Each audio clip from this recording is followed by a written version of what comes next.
अस्सलामुअलैकुम वरहमतुल्लाहि वबरकातुहू। मैं हूँ उम्मे मरियम और आप देख रहे हैं उम्मे मरियम इस्लामिक इन्फॉर्मेशन।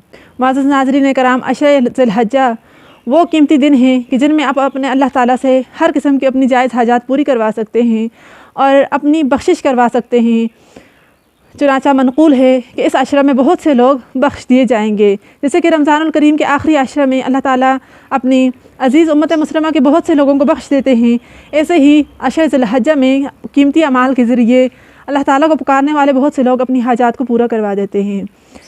चुनांचा उलमाए कराम फरमाते हैं कि 30वें पारे की सूरह फ़ज्र में जो अल्लाह ताला ने कसम उठाई कि वल फ़ज्र व लयालिन अश्र, के कसम है फ़ज्र की और 10 रातों की, तो फ़ज्र से मुराद ईद उल अज़हा की फ़ज्र है और अशर से मुराद यही ज़िलहज्जा के पहले 10 दिन हैं। तो इन दिनों की अज़मत और फ़जीलत को ज़ाहिर करने के लिए अल्लाह ताला ने इनकी कसम उठाई कि ये इस कदर अज़ीज़ हैं, इस कदर फ़जीलत वाली हैं कि मैं इनकी कसम उठाता हूँ। और इस तरह बुखारी शरीफ में अब्दुल्ला बिन अब्बास रज़ी अल्लाह ताला अन्हु से मनक़ूल है, वो फरमाते हैं कि नबी अलैहि सलाम ने इरशाद फरमाया कि इन 10 दिनों में किए जाने वाले आमाल अल्लाह ताला के नज़दीक सबसे ज़्यादा महबूब हैं बाक़िया दिनों में किए गए आमाल से। चुनांचा सहाबा कराम ने नबी अलैहि सलाम से इरशाद फरमाया कि या रसूलल्लाह, क्या इन 10 दिनों में किए गए आमाल जिहाद फ़ी सबीलिल्लाह से भी ज़्यादा अज़ीज़ हैं? तो नबी अलैहि सलाम ने फरमाया कि जी हाँ, लेकिन मगर ये कि कोई शख्स जिहाद के लिए अपने जान और माल के साथ निकला मगर लौट कर नहीं आया, यानी ऐसा शहीद कि जो घर से जिहाद के लिए ऐसे निकला कि अपने माल और असबाब साथ ले गया मगर लौट कर घर को वापस ना आया, तो वो अमल इन 10 दिनों के अमाल से ज़्यादा अजीज़ तो हो सकता है, मगर और कोई अमल चाहे वो सदका है, खैरात है, कुछ भी है, तो वो इन दिनों के अमाल से बढ़कर नहीं है। आप इससे अंदाज़ा लगा लें कि ये दिन इस कदर कीमती हैं कि अबू हुरैरा रज़ियल्लाहु अन्हु रिवायत फरमाते हैं कि नबी अलैहि सलाम ने इरशाद फरमाया कि इन 10 दिनों में से हर एक दिन का रोज़ा 1 साल के रोज़े के बराबर है। और इन्हीं दिनों में आता है 9 ज़िलहज्जा, जिसे यौम अरफा भी कहा जाता है।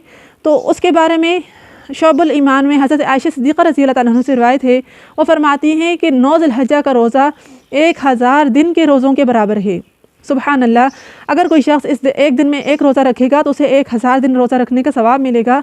तो क्या कोई शख्स अगर 1000 दिन रोज़ा रखने के बाद अल्लाह ताला के सामने अपने हाथ फैलाता है और कोई हाजत मांगता है जो जायज़ हाजात है और मग़फ़िरत तलब करता है जो उसका हक़ है, जो अल्लाह ताला उससे चाहते हैं, तो क्यों नहीं उसे बख्श देंगे और उसकी हाजत को पूरा कर देंगे। नबी अलैहि सलाम ने इरशाद फरमाया 9 ज़िलहज्जा के बारे में, जिसे इब्न माजा ने रिवायत किया है। नबी अलैहि सलाम ने इरशाद फरमाया कि मुझे उम्मीद है कि 9 ज़िलहज्जा का रोज़ा 1 साल माक़बल और 1 साल माँ बाद के गुनाहों के लिए कफ़ारा है। यानी अगर कोई शख्स 9 ज़िलहज्जा का रोज़ा रखता है तो उसके 1 साल माक़बल के और 1 साल माँ बाद के गुनाह अल्लाह ताला माफ़ फरमा देते हैं। ये इस कदर बड़ा दिन है। और अबू हुरैरा रज़ियल्लाहु ताला अन्हु इरशाद फरमाते हैं कि इन 10 दिनों में इनके हर एक रात की इबादत शब क़दर की इबादत के बराबर है, जिसे तिरमिज़ी शरीफ ने रिवायत किया है। यानी इन दिनों के दिन तो दिन, रातें भी किसी रहमत और फजीलत से खाली नहीं हैं। जिस तरह शब क़दर में अल्लाह ताला अपने बंदों के किए गई दुआओं को कबूल करते हैं और उनके लिए खैर और बरकतें नाज़िल करते हैं, उनकी मग़फ़िरत और बख्शिश कर देते हैं, ऐसे ही इन 10 दिनों की रातों में भी अल्लाह ताला अपनी मखलूक के साथ एहसान का मामला फरमाते हैं। और 10 ज़िलहज्जा की रात, जिसे ईद की रात भी कहा जाता है, हम लोग उसे मेहंदी और चूड़ियों में ज़ाया कर देते हैं, हालांकि वो इस कदर कीमती रात है कि नबी अलैहि सलाम ने इरशाद फरमाया कि जो शख्स दोनों ईदों की रातों को ज़िंदा करता है, यानी कि उनमें इबादत करता है, उस वक्त के लोग मुर्दा होते हैं यानी सो रहे होते हैं, तो उसका दिल अल्लाह ताला उस दिन नहीं मुर्दा फरमाएंगे जिस दिन सब मखलूक के दिल मुर्दा हो जाएंगे।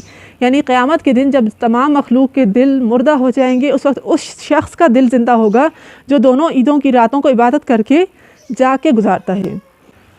नबी अलैहिस्सलाम ने फरमाया कि ज़्यादा से ज़्यादा ज़िक्र किया करो। ज़िक्र करने वाली ज़बान अल्लाह ताला को बहुत पसंद है और मखसूस ख़ास इन दिनों में, जिन दिनों में अल्लाह ताला के नज़दीक हर वो अमल जो किया गया है बेहतरीन तरीन अमल है इबादत का, तो ज़िक्र क्यों ना सबसे अफजल होगा।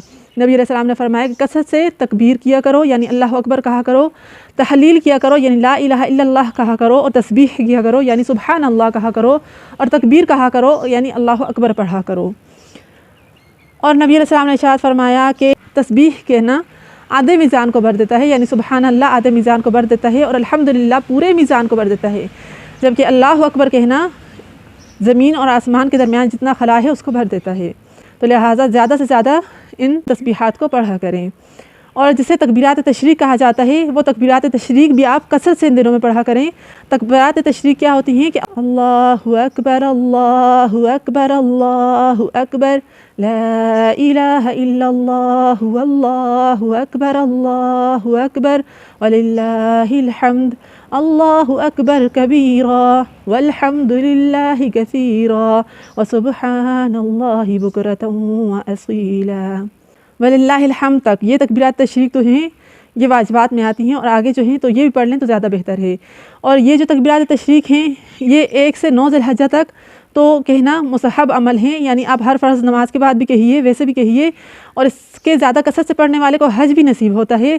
और जो 9 ज़िलहज्जा के बाद तकबीरात हैं, यानी 9 ज़िलहज्जा से 13 ज़िलहज्जा तक, यानी ईद से अगले दिन जो 9 ज़िलहज्जा आता है उसकी फ़जर से लेकर ईद के चौथे दिन की असर तक ये तकबीरात तशरीक हर फ़र्ज़ नमाज के बाद पढ़ना वाजिब है 1 मरतबा, और इससे ज़ायद पढ़ें तो ये फिर मुस्तहब और अफजल है।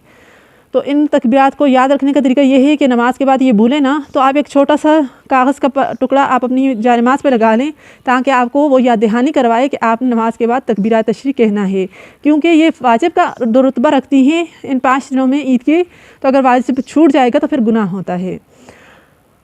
इन दिनों में ज़्यादा से ज़्यादा सदका कीजिए, इस्तग़फ़ार कीजिए, दुरूद शरीफ पढ़िए और तीसरे कलमे का विर्द कीजिए।